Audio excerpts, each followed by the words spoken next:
Hit me, Anon. You sit at a booth in Sugar Cube Corner and sip a mug of coffee. It's your fifth one. You probably should cut back, but whatever. You don't have a problem. You can quit whenever you want. You have the problem, not you. Sorry, it's the fourth wall humor a bit too much right now? Shit's stressful, man, and when a story is calling you out for crippling caffeine addiction, you kind of feel a bit attacked. It's all good, fam. Here's a hug. Like a story hug or a webcam high five. That's cool too. We good. Anyway, ignoring that train wreck of a second paragraph, you drink your black tar, coffee, and sigh to yourself. She's fucking late again, you mutter to yourself. You probably shouldn't be surprised. You've known Lyra Heartstrings for 2 to 3 years now, depending on how you feel on a given day. She's been late for absolutely everything. It got to the point where you began to tell her the wrong time to get to things, in hopes that her active lateness would then become moderately on time. Sadly, she's crafty and forgets what time to show up to things. So she asks some pony else what time she should be there, as is the polite thing for a forgetful pony to do, and is late around that time. Then, sure enough, as you glance out the window of the cafe, you see her trotting down the road. She's bundled to fight in the cold in coats, scarves, and a hat with a little poof on top. You know those stupid hats that are really cheap and that are really warm but have a stupid little dongly-do on top? Like, you rip it out and then the entire hat falls apart and then you gotta buy a new damn hat? Fucking hats. But hey, the air hurts your face here, so you're hardly one to blame. Especially as the one color with enough material to make a human-sized winter coat is pink. Oh well. Nobody gives you shit for it, so it checks out. You watch as she walks up to the door, puts a hoof against it, pushes and slams her body into the door. It's a pull! Pinky yells from behind the counter, stocking freshly made cookies. Lyra looks at the door carefully, then pushes with both hooves. It's a fucking pull, you dumb shit! Lyra blinks, then pulls the door open easily. Oh, she mumbles. A blush creeps out on her face as she steps into the small cafe. A rosy blush covers her face as she searches for where she heard your voice. You give a casual wave with your non-coffee cupped hand. If you waved the coffee cup around, you'd make another mess, and not the fun kind like last time. Hey, she says, trotting up to the table. Sorry I'm late. I was volunteering at the hospital, and this pony had a severe ass blockage. So we had to feed him pudding and manually remove the blockage. There was a lot of pressure on my hooves to do it right. Okay, first, you say, trying to cut her off from saying another stupid fucking word. You don't have to explain why you're late. Next, you don't have to lie to me. We both know you haven't been to the hospital since you choked on that glass of water. Well, how was I supposed to know that glass was crunchy? You blink, then look towards Pinky as if she would help you out here. However, since you and Pinky aren't close friends, she basically gives you this, what, did I do something? Look. Go figure that you aren't immediate diehard friends with all the celebrities of Equestria. Lyra sits down and you can't help but break the fourth wall one more time. Lyra? Yeah? Okay, just being sure. What? Who else would I be? You blink. She blinks. Another pony off in the distance blinks, knowingly. A shiver runs up your spine.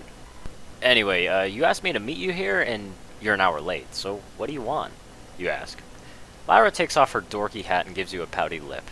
Her ears are frosted at the tips and droop low. You sound like you're angry.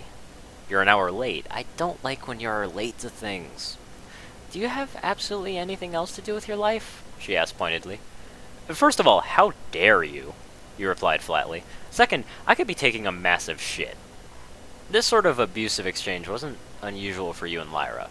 You could almost say it was a cornerstone of your relationship with her. Friendship, whatever, you're friends. That said, if she was like, hey, let's bone, you'd probably already have came on the floor, like that last time with Pinky. Yeah, fun times. I know what that's like. Same, she says.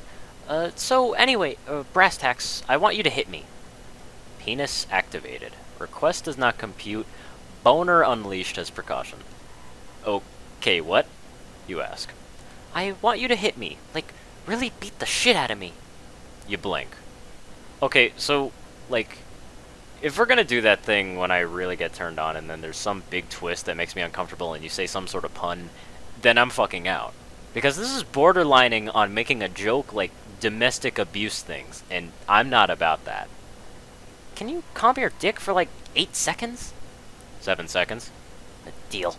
Okay, so I want you to approach me in an alley and try and beat me up. You remain silent, staring at your friend. And, like, really, really try to make it convincing. Do I have to ask? Ask what? Why? You bellow. Oh, right, that makes sense, she whispers. Why do you want me to do something that seems so scummy? You ask. I've been taking self-defense courses and I want to make sure it's paying off. A quick silence fills between you two as Lyra's usually confident and lighthearted glare sours. Not quite sours, more like fades.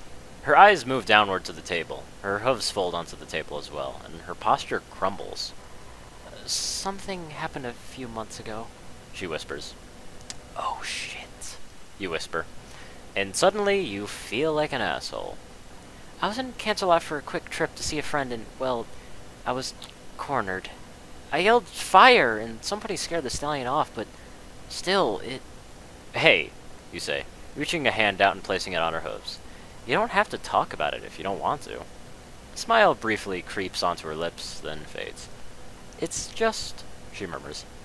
It's been really hard to be alone, outside. I wait to walk by other ponies when I can, and I sprint down empty streets whenever I'm alone. I get home in a full-blown sweat just because Lyra closes her eyes and measures her words carefully. She opens her mouth and closes it once more. I want to prove myself that I'm stronger than this. Will you help me, Anon? You smile and squeeze her hooves. Of course, you murmur. Fuck. You have no idea how to fight. The plan was simple. Follow Lyra all day to catch her at a time when she least expects it. Then spring and try to pin her down. If she says at any time, Anon, stop, then that's it. It's over. Then you can give her a big hug, buy her a pizza, and watch horror movies all night. It's basically a weird BDSM scene, really. But now is your time. You covered your face in pantyhose, because it makes you feel like a criminal. You're also wearing pantyhose because, fuck you, gender norms. Lyra holds a bag of trash aloft with her golden magic as she moves to toss it in the dumpster. You center yourself. Let's do this, you murmur. You charge down the alleyway, screaming at the top of your lungs the war cry of your people. It comes out as a caffeine-deprived shitlord's cross between a hiccup and a burp, but drawn out over the course of dozens of seconds. Lyra gasps and turns around, and you see a moment of fear in her eyes. Then the trash drops, but her horn keeps glowing. At this moment, you realize the major disadvantage of fighting a unicorn. You don't have magic. You feel your leg hoisted into the air, your whole torso swings through the air as well, and then you're slammed into the ground. That same war cry moves up one whole octave as it turns to a pained screech. It sounds basically the same. Then you're picked up once more and slammed again. The muscles in your body crack and your bones bruise. Yes, that's right. Your whole body is on fire, with painful waves of being slammed into the fucking ground. Lyra! Lyra! You slammed into the ground again. Die, criminal scum! Lyra screams. Lyra, it's Anon! Stop! Please! Your face collides with a dumpster, and you feel your whole body drop onto the ground. You groan, feeling your whole world shatter around you. Your breath comes out in rattled gasps as a copper taste fills your throat. That was wonderful, Miss Heartstrings, says an unfamiliar voice. You blink. You painfully roll to your side to see a different mare standing in the alleyway. You really think so? Lyra asks. It wasn't too much. Not at all. We'll happily lower the rates of your horn insurance. What? Awesome! What? You ask. Oh, right. Lyra says to you with a bashful smile. I lied and made you feel bad about me so I could save a few bits on horn insurance. What the fuck? Horn insurance? Oh, yes, the mayor, who wears a business suit and is handling Lyra a small stack of papers. Whenever a unicorn performs a spell, there's a good chance the spell could go horribly wrong. So for that, we have horn insurance. Lyra's been with our rival company for years, but we have quite the deal for her after this wonderful display of skill. What? You mutter. Who are you?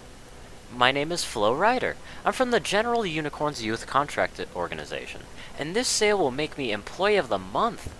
You try to stand up, but your arm is definitely broken. Sorry, Anon, Lyra says, signing the papers and handing them back to Flo. But I had to do it. But Lyra, you ask. Why? Lyra moves towards you and sits down. She sighs and shakes her head. It was so hard to make ends meet, and I know that I could save 15% or more on horn insurance by switching to GUICO.